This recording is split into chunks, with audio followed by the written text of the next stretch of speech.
Bom dia, Vitória. Então vamos começar a conversar. Vocês têm qualquer tipo de dúvida que a gente possa tirar já agora de primeira, gente?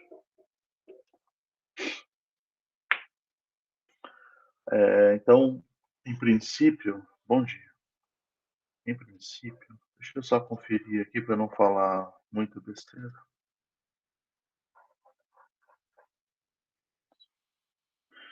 Hoje é dia 18 de agosto.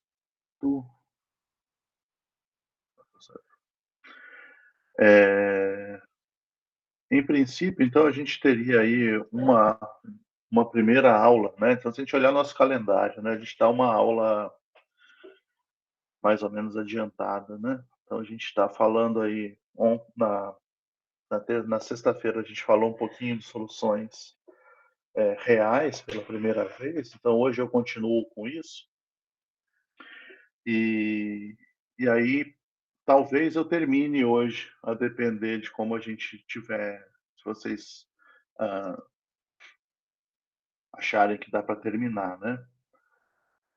E aí, a gente está mais ou menos no nosso cronograma. Talvez eu tenha exagerado aqui no número de aulas de soluções reais. E aí, a partir da próxima aula ou da outra, a gente já vai começar a falar sobre espontaneidade de reação, né, ao invés de falar só sobre misturas.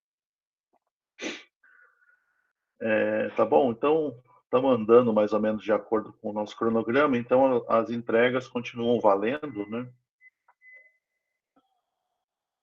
Eu vou começar aqui para compartilhar com vocês. Nenhuma dúvida preliminar hoje, não.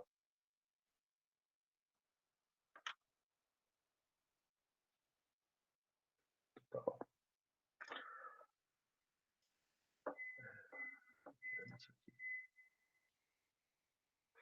Eu queria revisar algumas coisas com vocês para a gente não se perder. Vamos ver se dá certo.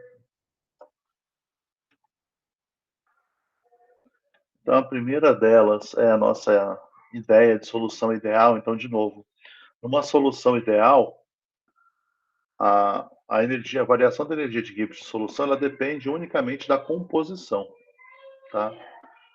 Eu já estou apresentando. Se vocês não tiverem vendo ou não estiverem me ouvindo, por favor, é só avisar. Então, o que quer dizer dependente só da composição? Quer dizer isso aqui. Então, a gente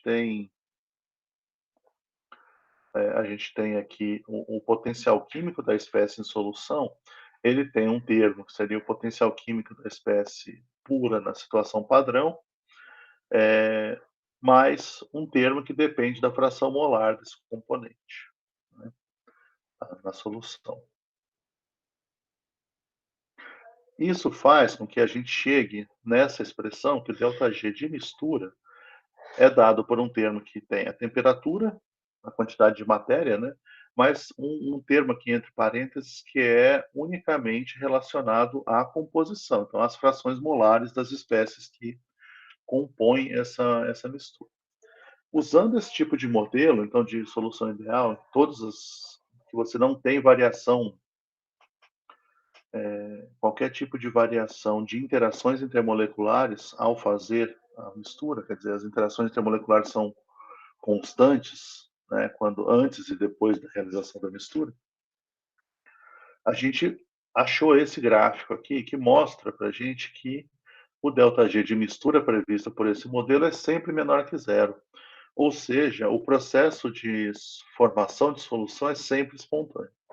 Então a gente tem que tomar muito cuidado quando a gente fala desse modelo, porque a gente sabe de experiência que isso não corresponde à realidade, certo?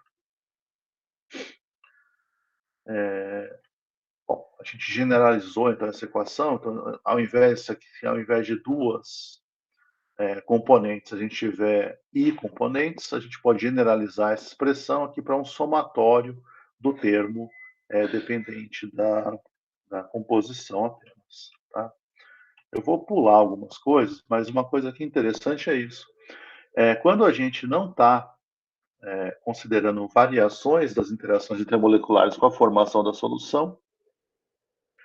Então, a quebra e a reformação das interações intermoleculares, ela não causa variação, não causa troca líquida, né, de calor. Então, o ΔG de uma mistura ideal, ele pode ser considerado sempre zero, né? E o ΔS de mistura é dado simplesmente aqui por um termo também dependente da composição. Tá bom?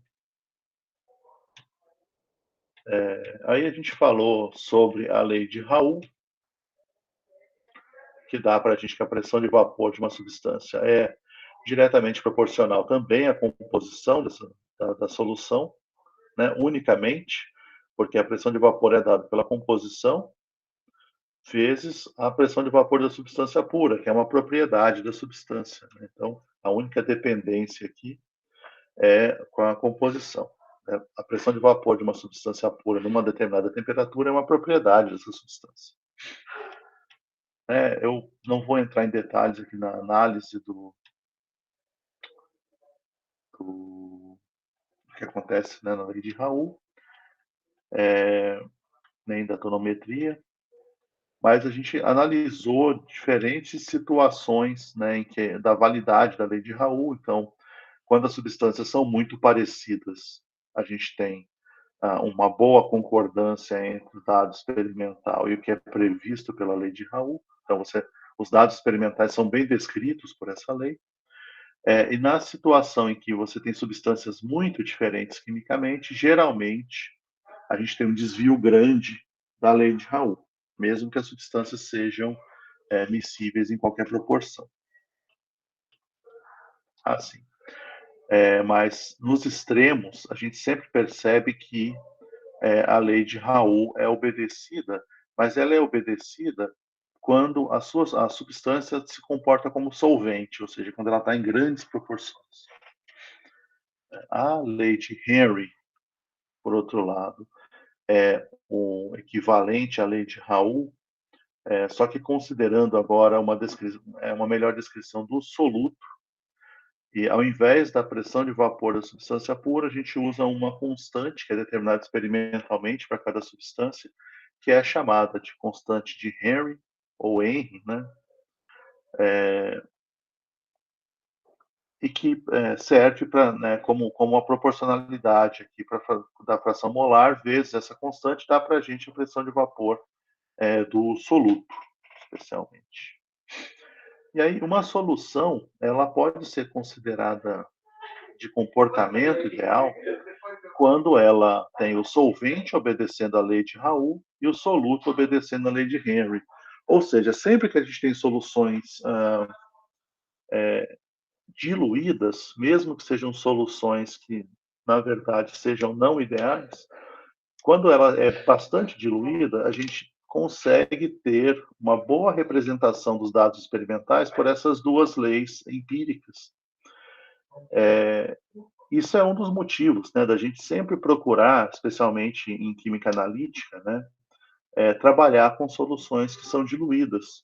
Diluídas numa condição do tipo trabalhar em concentrações de milimolar ou milimol por litro, né, ou mais baixas, para que a gente tenha uma condição em que as descrições que levam em conta soluções ideais sejam cumpridas e a gente possa descrever nosso sistema dessa forma, tá? Então, a gente pode pensar num diagrama desse tipo, né? Então, quando a sua substância B está aqui nesse diagrama, né, pensando na fração molar dela, quando ela está em baixas concentrações, ou seja, frações molares baixas, o comportamento da pressão de vapor dessa substância é melhor descrita pela lei de Henry. À medida que a concentração aumenta, tem uma região em que nenhuma das duas leis é uma boa descritora dessa situação, mas para concentrações bastante altas, quando os outros componentes estão em pequena proporção, essa essa solução passa a ser mais bem descrita pela lei de Raoult, né? Então a gente pode sempre tentar trabalhar nessa situação, mas nem sempre é possível. Então vai haver uma necessidade, em algum momento, da gente lidar com as concentrações em que nenhuma das duas leis funciona bem. Então, para corrigir isso e falar de soluções reais, a gente, né, tem que pensar sempre em correções, né? Então, essa região aí que está circulada no diagrama é uma região em que a gente vai ter dificuldades em usar essas leis de soluções diluídas para descrever o nosso o comportamento da solução. E a ideia é racionalizar alguma forma de corrigir essas leis, né? Como a gente chegou à conclusão na última aula. O que a gente falou na última aula foram a primeira forma de corrigir, né, e trabalhar com soluções reais, foram as propriedades termodinâmicas de excesso.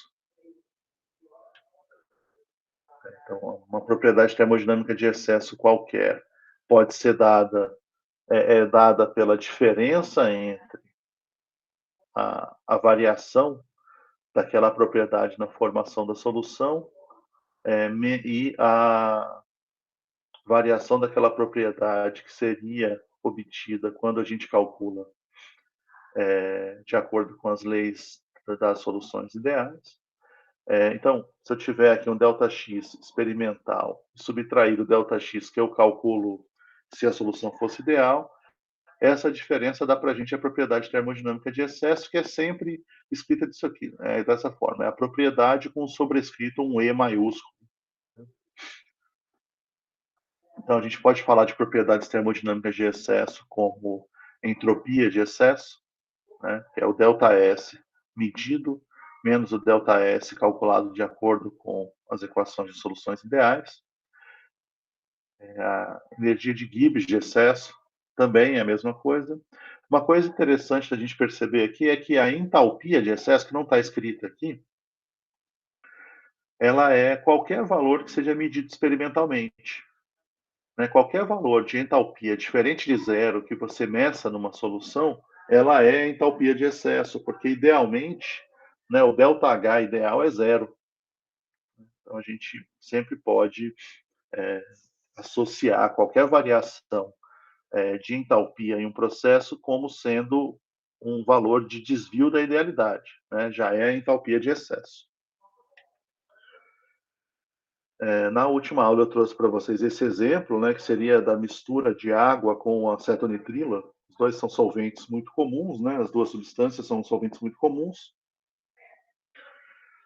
E aí aqui está representado um gráfico em que a gente tem as frações molares aqui do X1, que é a acetonitrila.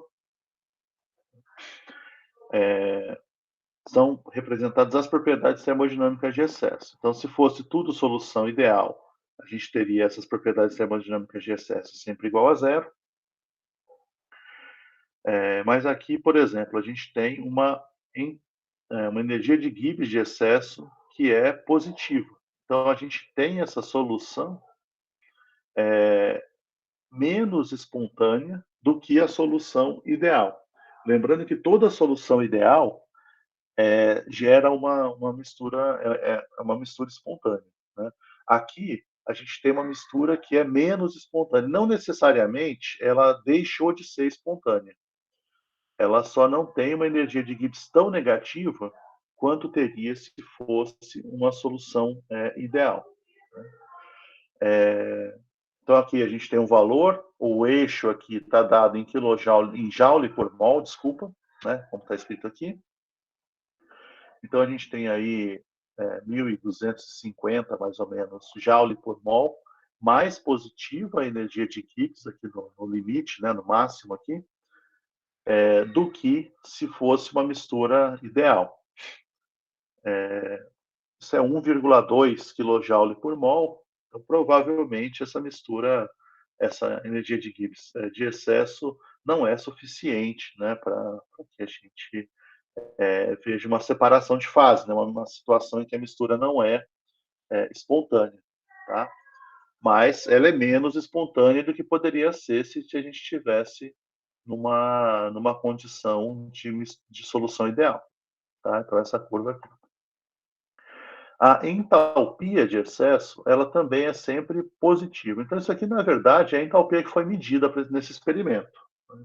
É um valor bastante baixo também, então, de novo, é positivo. Então isso aqui é um processo que ele é endotérmico, mas é levemente endotérmico. 1,2 kJ por mol não é um valor muito alto, né? A gente tem valores da ordem de dezena de kJ por mol muito facilmente em misturas, né? Então, qualquer, por exemplo, dissolução de nitrato de potássio em água tem da ordem de 12 a 15 kJ por mol, se eu não me engano, de entalpia de solução. Tá? Então, isso aqui é um valor até que relativamente baixo, mas que varia bastante com a composição. Né? A entropia de excesso, e aqui a gente tem que lembrar que a entropia está sendo multiplicada pela temperatura, para que a unidade possa ser dada em joule por mol, né? Porque se a gente lembrar, unidade de entropia é joule por Kelvin por mol, então multiplica-se pela temperatura para que você tenha aqui joule por mol e você possa usar esse gráfico aqui diretamente. Então, o que a gente tem para entropia é um comportamento um pouco mais complicado, né? Então, a gente tem uma diminuição da entropia em relação à entropia ideal para as composições ali abaixo em torno de 0,6 ali de acetonitrilo, mas para concentrações mais altas de acetonitrilo, a gente passa a ter um comportamento inverso, né? Ou seja, a entropia experimental é um pouco mais alta, da ordem de 200 joule por mol dividido pela temperatura, né? Do que o que é calculado idealmente. Então, aqui a gente tem uma mistura que gera um aumento de entropia em relação à mistura ideal, né? E é por isso que a curva aqui da energia de Gibbs não segue, né, diretamente a curva da entalpia. Tá, então isso aqui a gente tem que perceber agora, já que a gente descreveu o diagrama, a gente tem que analisar agora algumas coisas. Primeiro, a as propriedades termodinâmicas de excesso, elas dependem da composição. Então, quando eu falo da composição, da propriedade termodinâmica de excesso, energia livre, eu posso ter que considerar qual que é a, a composição. Então, se eu tiver aqui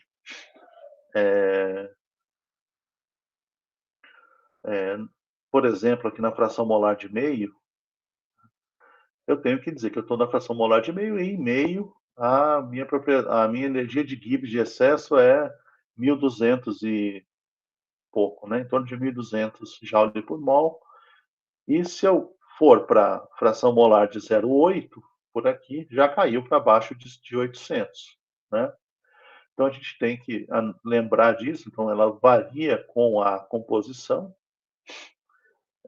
e esse comportamento pode mudar bastante, né, em função disso. Por exemplo, para a entropia de excesso, a gente tem uma mudança de sinal do valor, né?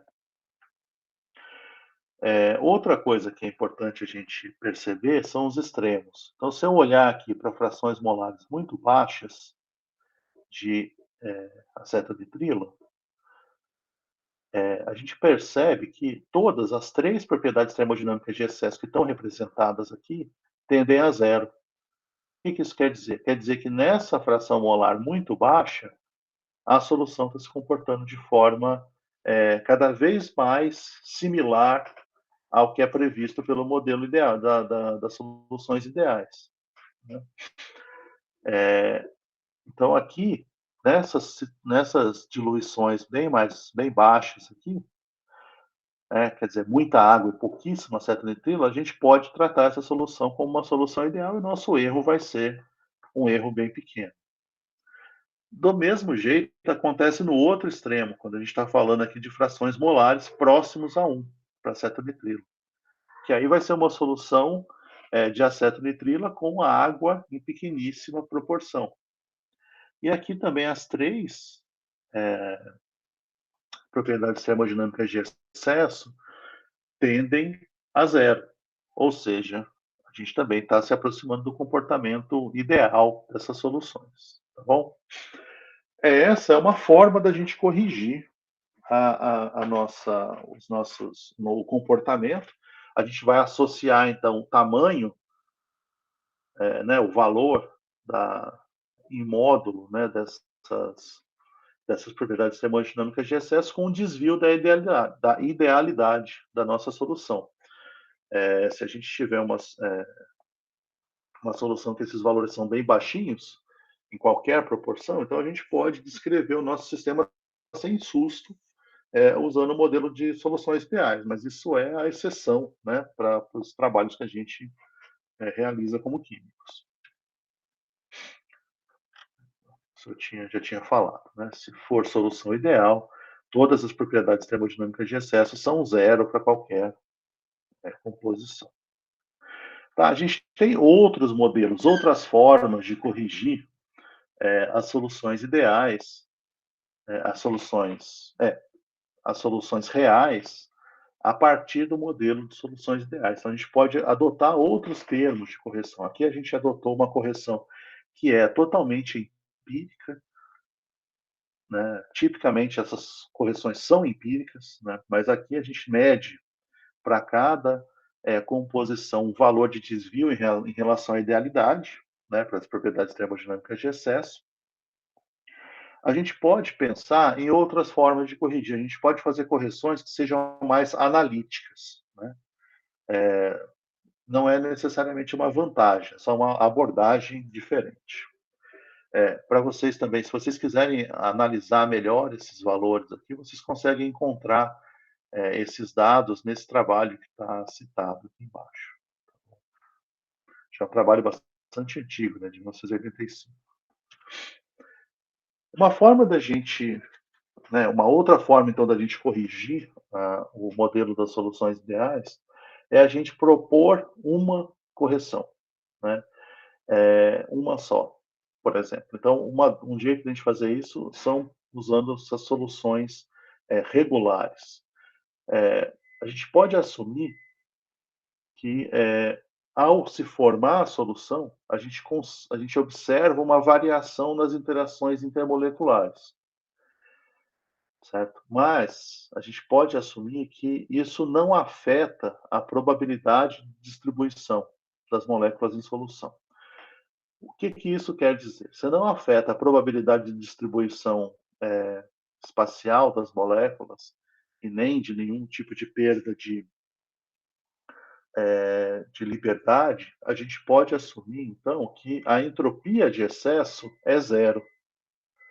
Ou seja, o ΔS calculado para aquela solução, pela equação das soluções ideais, é válido, né? Não há excesso.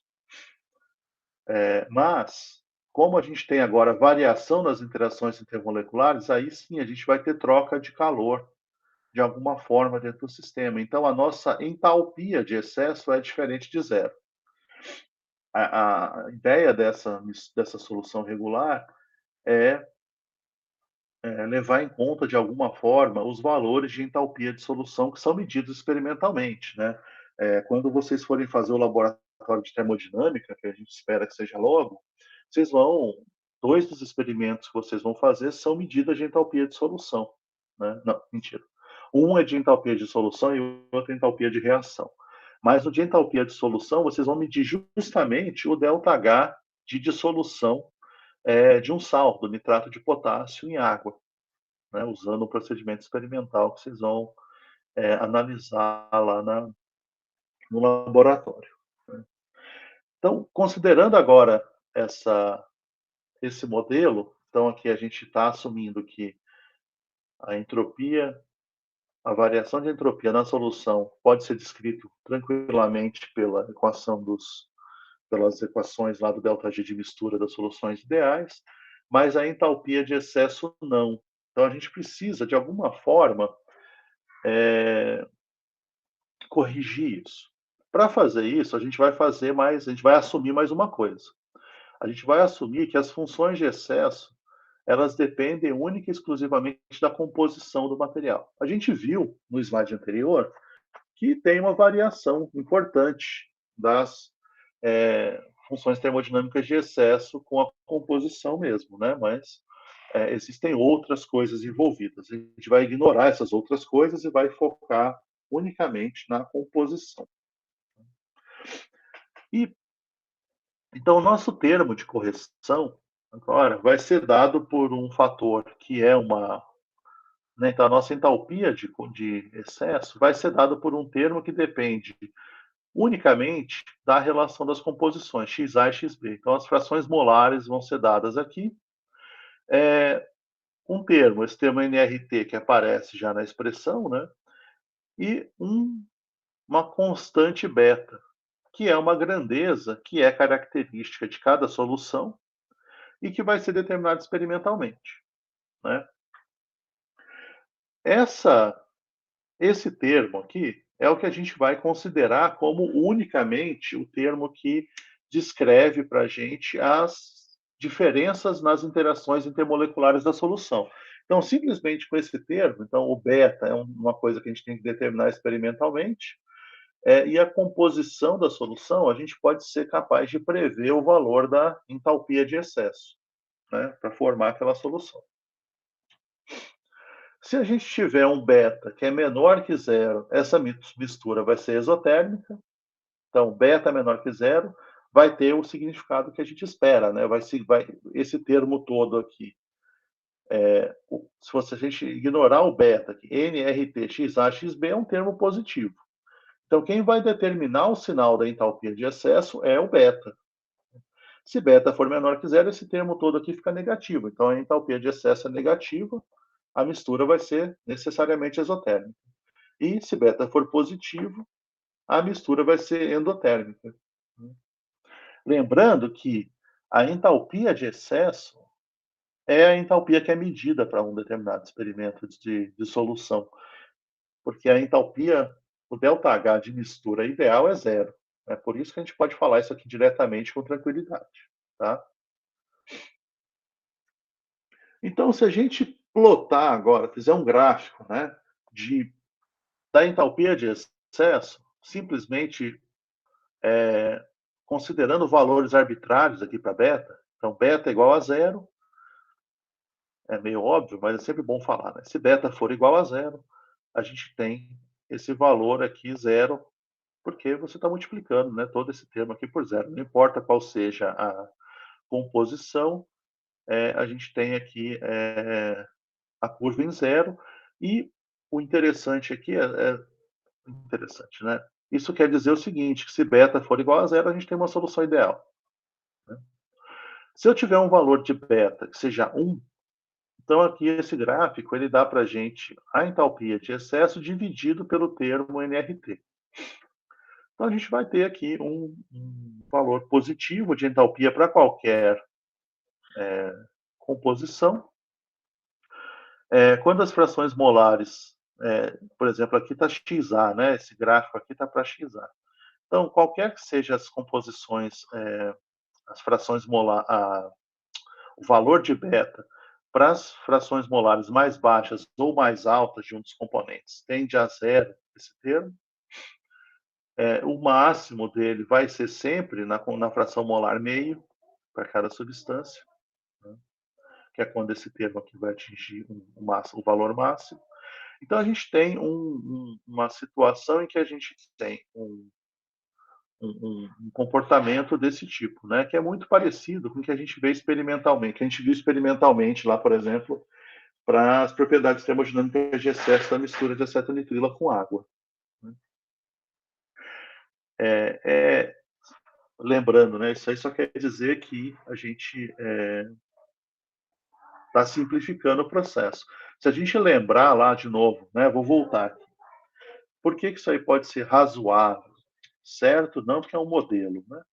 Se vocês olharem experimentalmente aqui a acetonitrila com água, o menor termo é o termo de entropia de excesso. Em qualquer composição, ele é o menor dos termos, em módulo, né, eu digo. Então, a gente tem um erro associado, mas é um erro que permite que a gente corrija de alguma forma, né, a nossa mistura, né, errando menos do que a gente errava antes, usando esse modelo um pouquinho mais elaborado que o modelo das soluções ideais. Tá? Se a gente agora pegar esse termo e adicionar ele no termo do ΔG de mistura, né? O que, que seria isso? Seria simplesmente esse termo aqui, como a gente viu lá na aula passada, esse termo aqui é o termo de entropia vezes temperatura. Então, isso aqui se a gente lembrar lá do ΔG, seria o menos T ΔS. Né? O nosso ΔS está dado aqui por essa parte dependente da composição, mais multiplicado por NR. Então, a gente vai adicionar aqui um termo, que é o termo da correção da entalpia de excesso. Né? Então, seria simplesmente a gente colocar esse termo aqui. Desconfigurou um pouco aqui, mas é exatamente a mesma coisa que estava escrito aqui, mais o termo de entalpia de excesso. Né? O termo de entalpia de excesso a gente achou lá. Então, o ΔG de mistura ele pode ser dado para uma mistura binária, aqui nesse caso, simplesmente como um novo termo aqui que está aqui nessa expansão, né? Nessa expansão não, nessa chave aqui. Então a gente tem os dois termos dependentes só da composição e um terceiro termo que é dado pelo valor do beta vezes uma coisa que depende só da composição. Uma solução que é bem descrita por essa equação é chamada de uma solução regular. Ou seja, é uma solução em que o ΔS, em que a entropia de excesso é pouco importante. Né? A gente não tem uma variação importante da entropia no processo em relação à entropia calculada idealmente. O que isso vai afetar, então, o nosso problema? Então, vamos de novo lá, agora, para o nosso ΔG de mistura. Né? Então, aqui tem um gráfico do ΔG de mistura em relação à fração molar da substância A. Né? Então, sempre levando em conta essa expressão que está aqui em cima. Se a gente lembrar lá da nossa revisão agora há pouco, o ΔG de mistura para uma solução ideal, ele é sempre negativo para qualquer composição. Né? Nesse seria o caso da gente não levar em conta esse beta aqui. Né? Mas aí, se a gente tiver um beta que é positivo, é mais um aqui, né? A gente vai ter uma pequena distorção daquela curva. Aqui não está plotado o gráfico do beta igual a zero, né? Isso eu poderia ter feito, mas não fiz. Essa figura sai direto do livro do Atkins, tenho quase certeza. Está lá. Né? Então a gente tem lá o beta, né, com valor de 1. Se a gente colocar agora beta valendo 1,5, a gente começa a ter uma distorção maior da curva. Percebe que a gente está menos negativo aqui, né, o ΔG. Quando a gente coloca um valor de 2, isso fica mais evidente. Com 2,5, a gente passa a ter um máximo local aqui, na composição de meio. Se beta for 3, e aí lembra que aqui está tudo sendo dividido por NRT, né, para ficar números mais fáceis da gente ver. Se beta for 3, acontece uma coisa interessante. Porque percebe que para frações molares baixas, até 0,25 aqui, vamos colocar, ou muito altas, acima de 0,75 da substância A, com beta igual a 3, a gente tem nessa região aqui, ainda é negativo, né? Tanto baixa quanto alta. Mas existe uma região de composições aqui que o ΔG de mistura não é mais é, positivo, não é mais negativo, ele passa a ser positivo e, portanto, nessas composições, esse modelo prevê que a solução não vai se formar. Você vai ter uma separação de fase, porque não é favorável que haja mistura dessas fases, né? Então, a gente tem esse intervalo aí de zero, né, para betas, valores de beta altos, a gente tem essa situação de intervalos cada vez maiores, né, quanto maior for o valor de beta, que a solução não é espontânea. Isso é uma coisa que a gente vê experimentalmente, né? E uma coisa que a gente pode pensar também é a razoabilidade dessa previsão, é que para qualquer mistura em que a gente tenha que a miscibilidade não seja total ou ou a solubilidade não seja total, a gente sempre pode achar situações bem diluídas em que a gente tem a mistura espontânea. Então, se a gente pensar no benzeno em água, por exemplo, né, que é uma mistura que não é espontânea em qualquer proporção, mas se você colocar uma pequena quantidade de benzeno em água, vai se formar a solução. Se você começa a aumentar a quantidade de benzeno, você começa a perceber que aí existe uma separação de fase, né? Então, essa descrição, apesar de limitada, ela está razoável dentro dos limites, né? Em que a gente não tem uma variação grande de entropia também, né, no processo, em relação às entropias ideais, né? Então, isso aqui é um jeito da gente agora, é um modelo que, apesar de simples, já permite a gente prever que a gente vai ter uma não espontaneidade de solução, tá bom? Alguma dúvida até aqui, gente?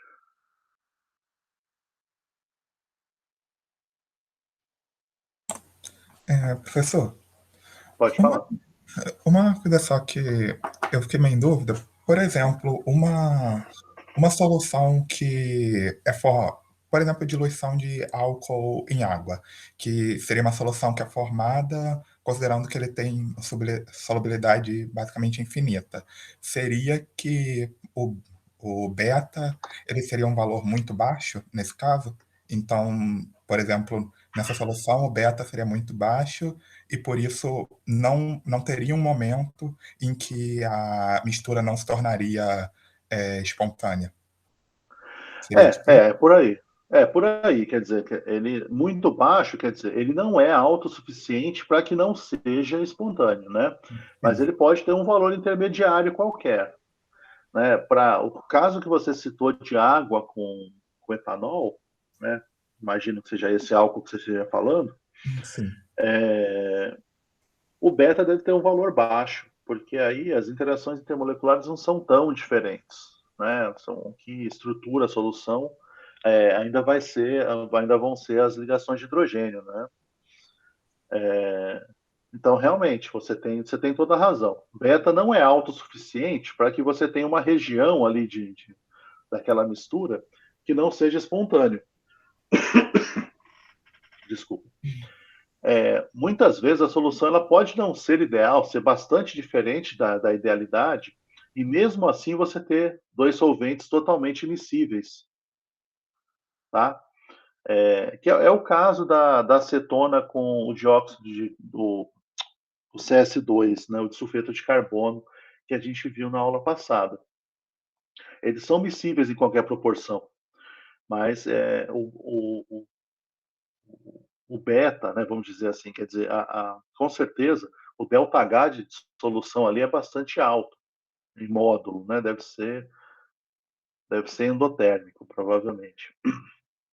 Mas não é suficiente para que eles não sejam miscíveis em qualquer proporção, tá? É a mesma coisa com ácido sulfúrico e água, né? qualquer proporção que você colocar ácido sulfúrico com água é miscível, tá? Só que o ΔH dessa mistura é altíssimo, né? Exotérmico. Então, na verdade, o que acontece é que, apesar de você ter um desvio grande da idealidade, a mistura continua sendo espontânea em qualquer proporção. Tá? Uma coisa que não está mostrada aqui, né, e eu acho que a sua pergunta ficou mais claro, Daniel? Não ficou assim. Depende Né? melhor. Uma coisa que não está mostrada aqui, que a gente pode falar, né, é que se beta for menor que zero, percebe que a previsão desse modelo é que se beta for menor que zero, ou seja, se a mistura for exotérmica, o ΔG de mistura deve ser mais negativo do que o que previsto idealmente. Ou seja, a solução seria mais espontânea ainda do que o que é previsto idealmente. Tem muita mistura que o processo é endotérmico. Muita dissolução de sal em solvente é endotérmico, né? Mas os que são exotérmicos quer dizer que o processo ainda é favorecido exotermicamente, além de entropicamente. Tá? Isso não está mostrado nesse gráfico, mas a gente sempre pode levar isso em conta também. Tá? É, tudo certo, gente? Eu vou continuar, então. Mais alguma dúvida?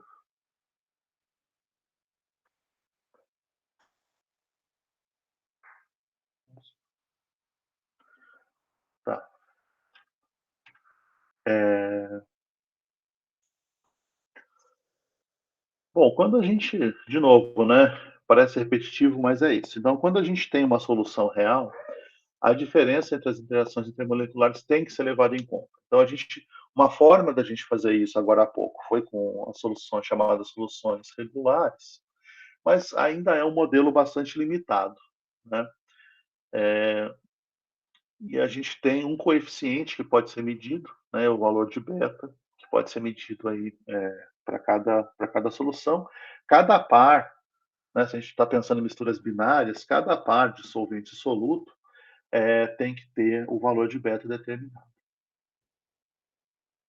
O conceito, no entanto, o conceito que é mais usado para essa correção é o conceito de atividade, que talvez você já tenha ouvido falar em algum momento. Eu não sei se já ouviram falar desse conceito antes.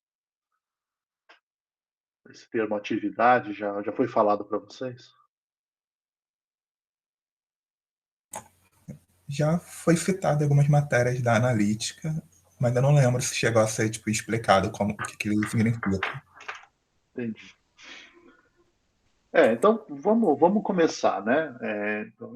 Porque, no fundo, uma das características da química analítica é tentar driblar a necessidade de usar a atividade. Né? Então, por isso que provavelmente você cita essa correção, mas não aprofunda, porque o que você está fazendo é justamente uma abordagem para não ter que levar em conta a atividade. Né? Eu vou mostrar por quê. Quando a gente fala atividade, uma forma simples, mas que eu acho que ajuda a gente a entender, é considerar a atividade como uma concentração efetiva. Né? O que é concentração efetiva? É a gente pensar que ao colocar, né, 1 mol por litro de uma solução qualquer, de um solvente qualquer, soluto. Nossa, então, de novo, vamos começar de novo. Seria a gente pensar que se a gente colocar 1 mol por litro de um soluto qualquer numa solução, por causa das diferenças de interações intermoleculares, de blindagem pelo solvente, pode ser que nem toda aquela concentração de soluto esteja disponível para fazer para atuar naquela propriedade que a gente está medindo. Né? Mas uma parte vai estar. Então, essa seria a atividade daquele material. Ao invés de 1 mol por litro, pode ser que seja 0,89 mol por litro. Então, a gente tem uma atividade que é menor do que a concentração adicionada. Né? Isso vai levar em conta as diferenças das interações intermoleculares, né. Isso vai ser muito relevante para a gente a partir de agora, mas em outras disciplinas, por exemplo, no semestre que vem, quem for seguir, né, o que está previsto lá na grade de vocês, vai fazer eletroquímica. E o conceito de atividade, ele é essencial para que a gente seja capaz de definir, por exemplo, os potenciais padrão, né, de células eletroquímicas. A mobilidade de íons em solução, então tudo isso tem um uso muito importante, né, que vocês vão ver mais adiante. Então, em outras áreas também isso é relevante. Só que, então, para a gente calcular essa atividade, a gente vai fazer de uma coisa da forma mais simples possível. A gente vai definir a atividade dessa forma, assim. Então, a atividade seria esse A dessa expressão aqui, né?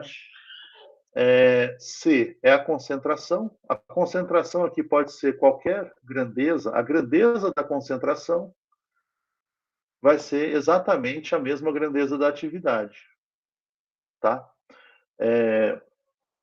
E para dar a proporcionalidade entre a atividade e a concentração, a gente define o gama I aqui, que é o coeficiente de atividade, né? Então, a gente poderia escrever isso aqui como a atividade é igual o valor desse gama vezes a concentração, para qualquer unidade de concentração que a gente quiser.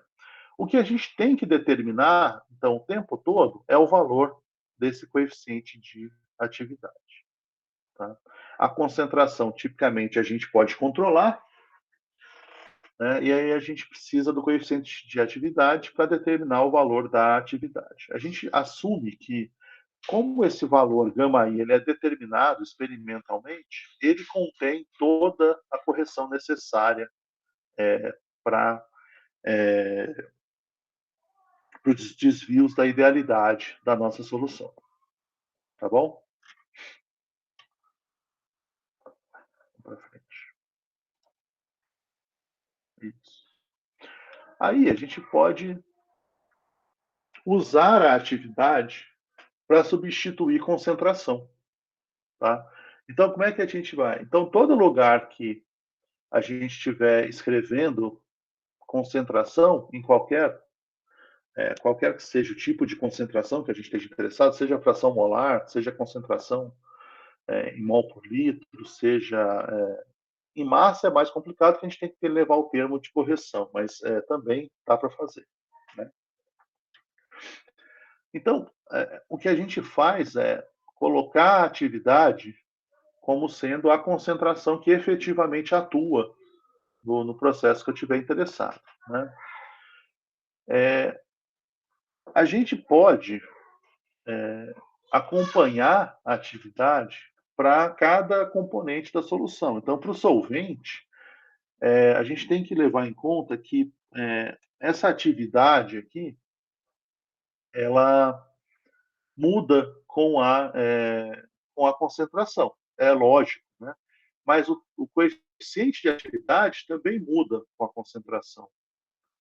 Então, para um solvente qualquer, a gente pode definir. Isso aqui é uma definição que é algébrica, mas a gente precisa só pensar nela, a gente não vai calcular esse limite, tá? A gente vai pensar o seguinte, que no limite em que a fração molar do solvente tenda a 1, a atividade do solvente dividido pela fração molar do solvente vai ser igual a 1. Né? Então, ou seja, né, nessa situação em que a gente tem fração molar do solvente muito alta, ou seja, uma solução muito diluída, a atividade e a fração molar passam a ser praticamente iguais. E no limite de 1, elas são idênticas. Né? Ou seja, quando o solvente está praticamente puro, a gente tem a atividade igual à fração molar. Para o soluto, a gente pode pensar no oposto, né? Então, de novo, definindo esse limite de uma forma talvez um pouco excessivamente simplificada, né? Quando a fração molar do soluto tende a zero, a atividade e a fração molar também tendem a 1. A relação entre atividade e fração molar também tende a 1. Ou seja, para uma solução diluída, tanto a atividade do solvente quanto a atividade do soluto tendem a 1. Ou seja, eu posso, para uma situação como essa, igualar a atividade à concentração. Né? Quando o solvente tem fração molar praticamente 1 e quando o soluto tem fração molar praticamente 0. Isso é o que a gente chama de uma solução muito diluída. Né?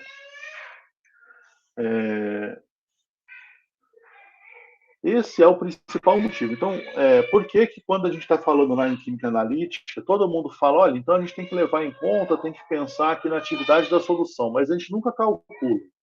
Porque ao invés de calcular, o que eu vou fazer é trabalhar nesses limites. Então, se a gente vai lá, um exemplo que me vem à mente facilmente é voltametria cíclica, que vocês vão lá ver lá semestre que vem, eletroquímica. Se vocês vão perceber que qualquer experimento de voltametria cíclica, vocês vão trabalhar com 1 milimol por litro do material que interessa para vocês. Né? Então, 1 milimol por litro, ou seja, 1 vezes 10 a menos 3 mol por litro, ele é uma solução que está mais de 10 mil vezes, o soluto, né, está com uma concentração molar 10 mil vezes menor do que o solvente. Né? Por falar nisso, vocês sabem qual que é a concentração de água em água?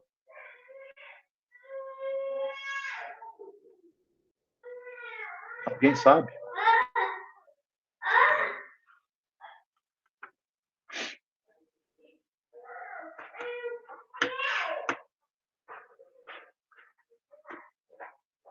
Acho que essa merece ser discutida.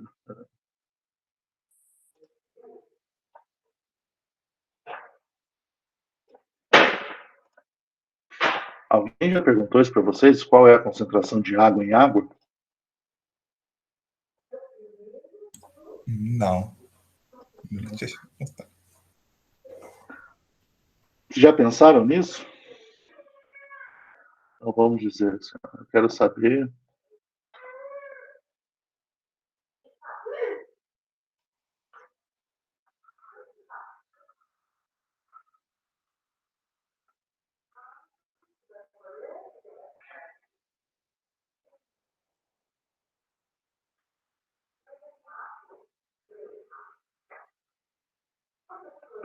Quero saber isso. A gente pode pensar em algumas coisas que a gente sabe, né? A gente sabe a massa molar da água.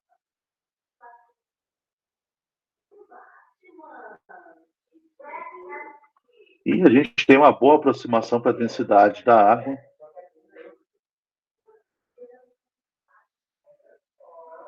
Um grama por ml, né? Então, alguém sabe essa resposta? Vocês querem 1 minuto para fazer?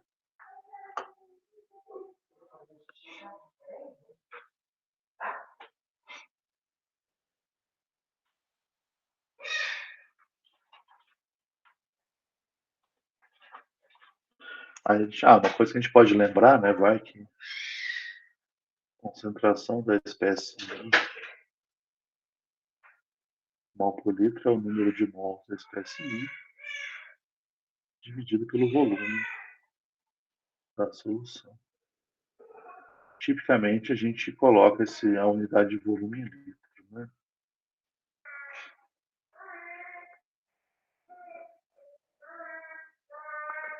Dois minutinhos para vocês fazerem isso?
A gente tem uma resposta aqui já. Todo mundo já olhou?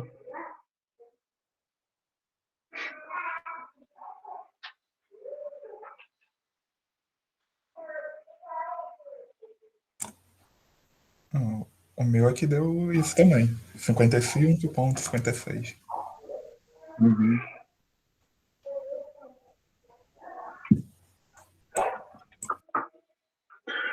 Pois é, eu concordo. A gente vai pensar que a gente tem que calcular. Então, na verdade, o que a gente tem que fazer é, a gente precisa calcular o número de mols de água em 1 litro de água, basicamente, né? 1 litro de água, a gente tem que lembrar, por causa da densidade, que são 1.000 gramas de água.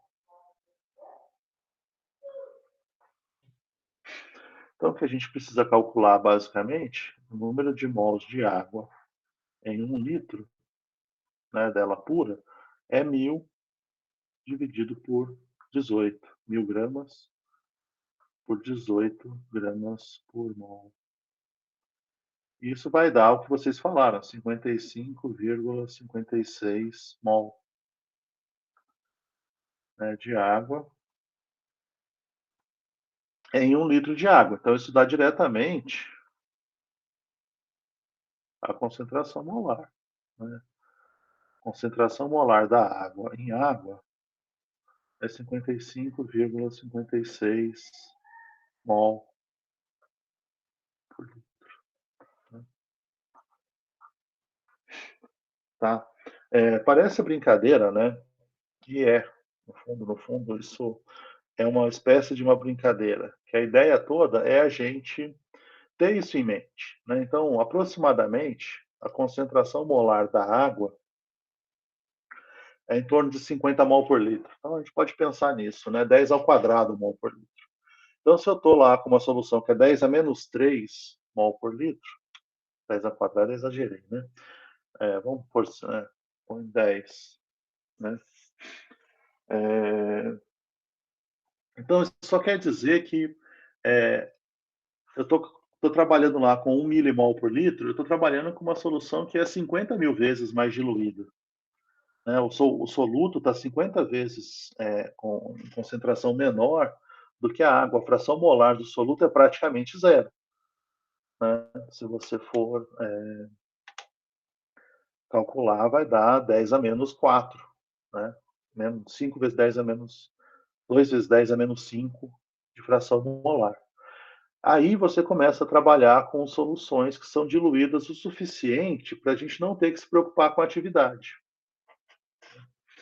E é por isso que é tão comum o pessoal da analítica, especialmente, citar a atividade, mas não usar, porque ele já todo o procedimento é pensado para que a gente não precise usar isso. Às vezes a gente não tem como fugir.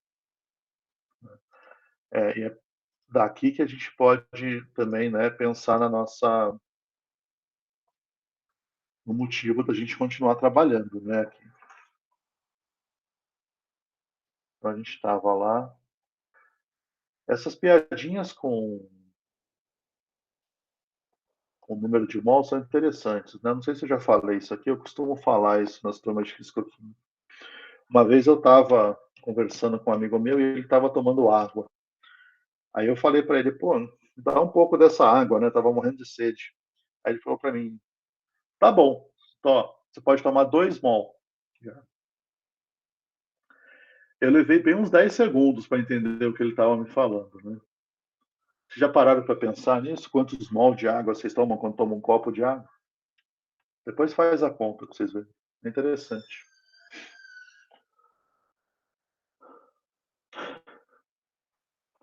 Tá, então vamos lá. Aí a gente pode usar o conceito de atividade como sendo um substituto natural para a concentração. Então a gente pode substituir a atividade em qualquer termo que dependa de concentração. E com isso a gente corrige aquelas relações. Então aqui seria, por exemplo, o potencial químico de uma espécie qualquer numa mistura. Se eu substituir a fração molar pela atividade, eu tenho, em princípio, corrigido qualquer tipo de problema que eu tenha com a não idealidade daquela mistura, né? Se a solução for muito diluída, ou se a gente puder considerá-la como uma solução ideal, os dois termos são iguais. Se não, eu tenho que usar a atividade, né? E aí, a atividade, eu posso substituir, como no caso aqui eu estou substituindo a fração molar pela atividade, eu vou substituir esse termo de atividade pelo coeficiente de atividade vezes a fração molar, né? Para o soluto é a mesma coisa. Para o soluto, a gente pode pensar em usar concentração molar. Alguém escreveu alguma coisa no chat, né? Gente, eu não consigo ver o chat agora. Se for alguma coisa, quiser falar, pode falar, tá? Senão tem que sair da apresentação, demora um tempão.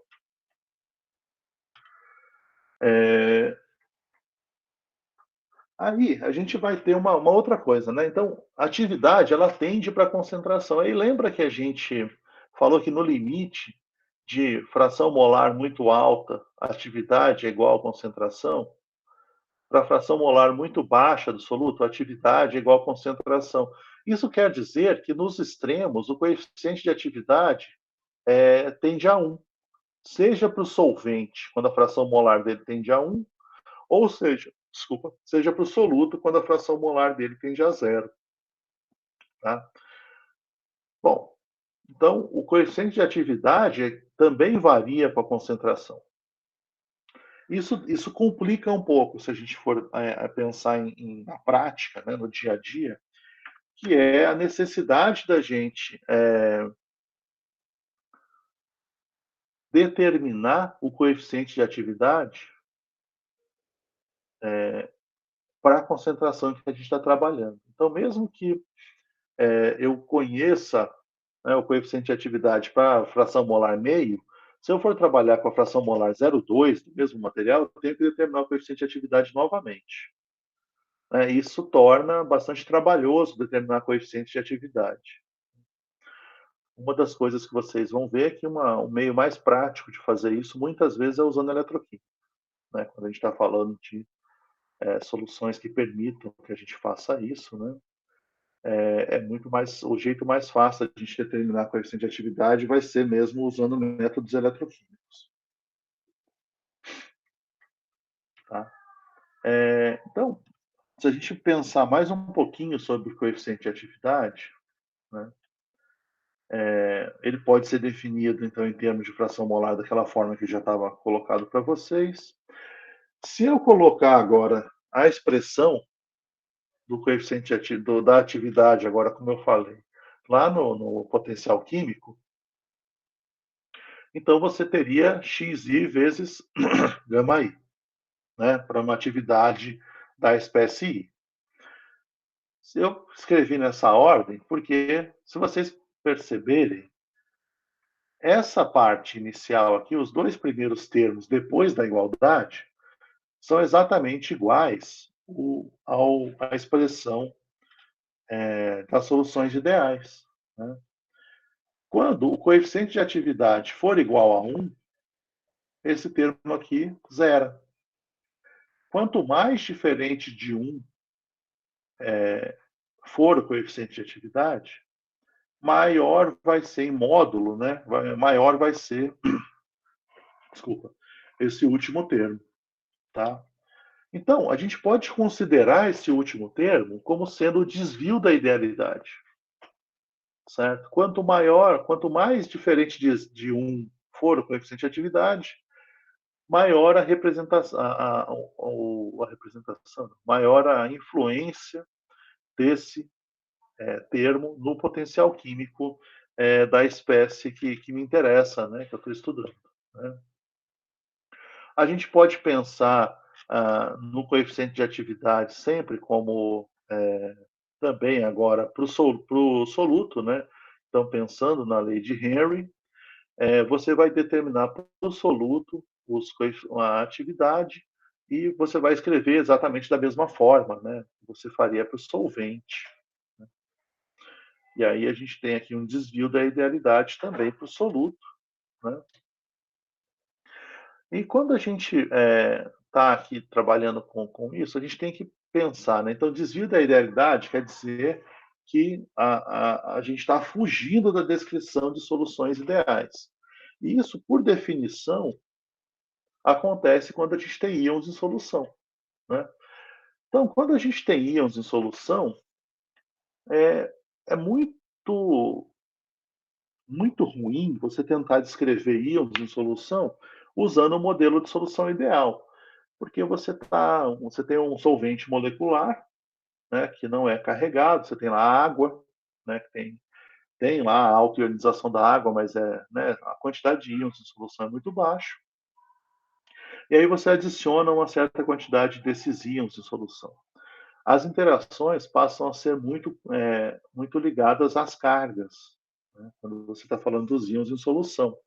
E aí, quando você escreve a energia de Gibbs ideal para uma mistura que tem agora íons, o erro é muito grande. Né?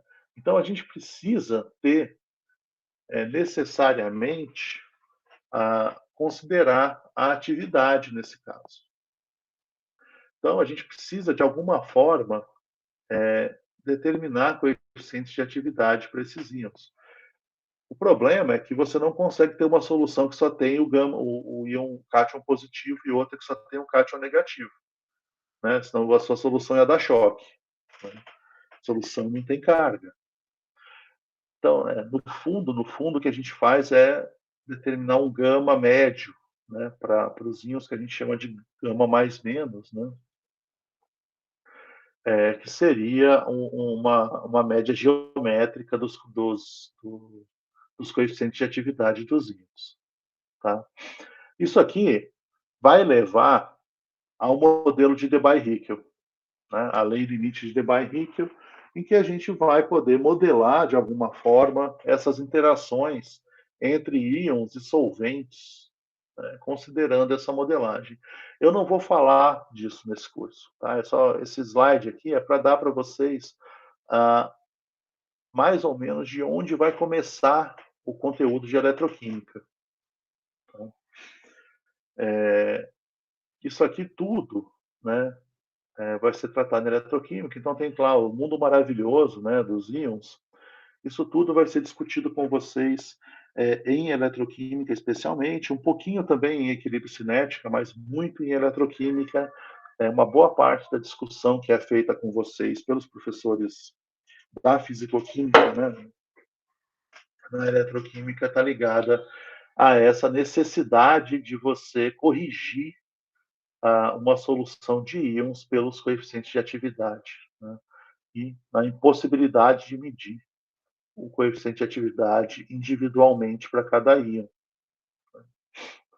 Tá? Então,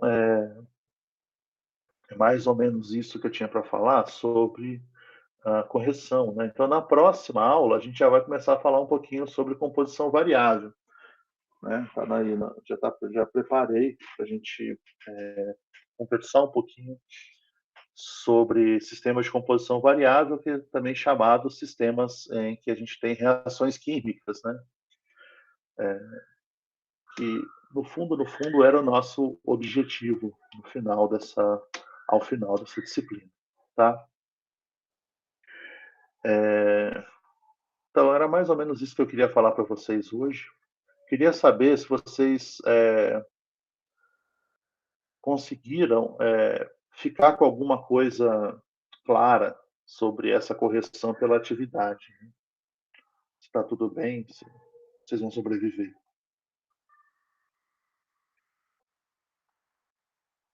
Tá tudo bem, sim. Tá? Que ótimo. Eu vou interromper aqui. Então. Vocês ficaram com alguma dúvida que vocês já queiram tirar agora? Por falar nisso, né? Vocês conseguiram assistir às aulas dos professores que estão postadas lá para vocês? se eu não estiver muito enganado, hoje à tarde já entra as aulas de equilíbrio químico.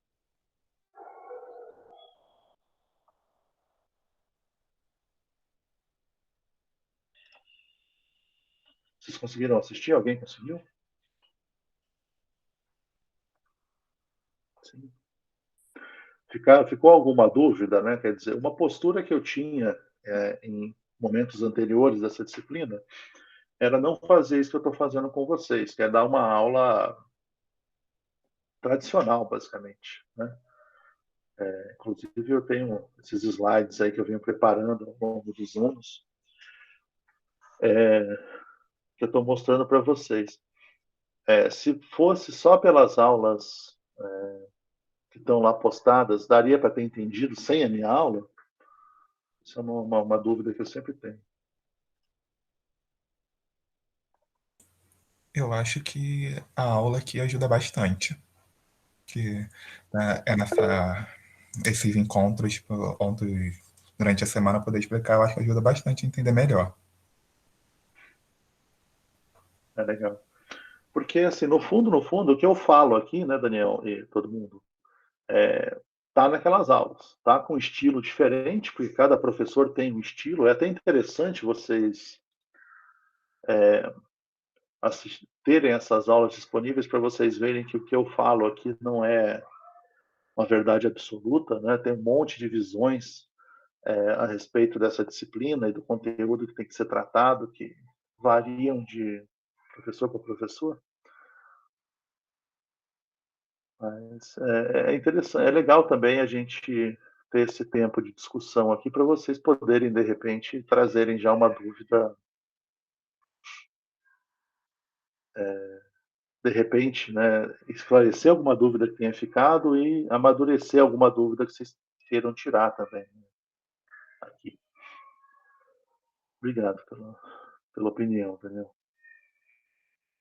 Mais uma coisa, vocês conseguem assistir as aulas que eu posto antes da nossa aula, da nossa discussão aqui, ou vocês fazem isso depois, em outro momento?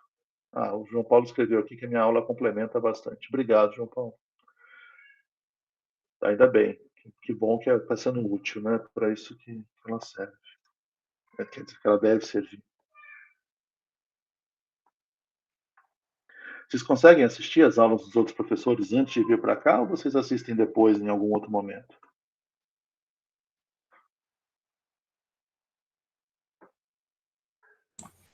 Acho que eu assisti, eu não cheguei, tipo, a seguir nenhum padrão assim, não. Algumas eu assisti antes da aula, pra ver aqui, outras acabei vendo as outras matérias vendo depois. Foi bem que dependendo de como tava da semana que daria para ver a aula. É isso que eu estava pensando, né? Depende das provas, das outras coisas, né? É. Entendi. Tá certo, Isadora. Eu imaginei que era alguma coisa assim mesmo, né? É difícil, porque ainda mais nessa coisa do ensino remoto, né? Cada professor adotou um estilo diferente, né? De avaliação e de forma de cobrança de vocês. A flutuação deve ser grande, né? De atividades para ser feitas ao longo do semestre. Tá certo. Bom, eu vou parar de gravar e a gente continua conversando, se for o caso, tá?